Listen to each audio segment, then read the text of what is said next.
Kneeling to squat with anti-rotation. So we know how to do an anti-rotation exercise, when we press forward and back and we're sideways to it. If you do not know, please look at it in the exercise library for a quick review. Now this is a kneeling to squat exercise with anti-rotation.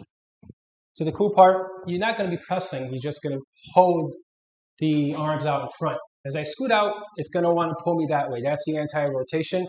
Both hands touching the handles or holding the handles. It touches my heart. From here, this is my midline. I have to press straight and hold that. Fight it. And here's the kneeling to squat. I have to set up, up,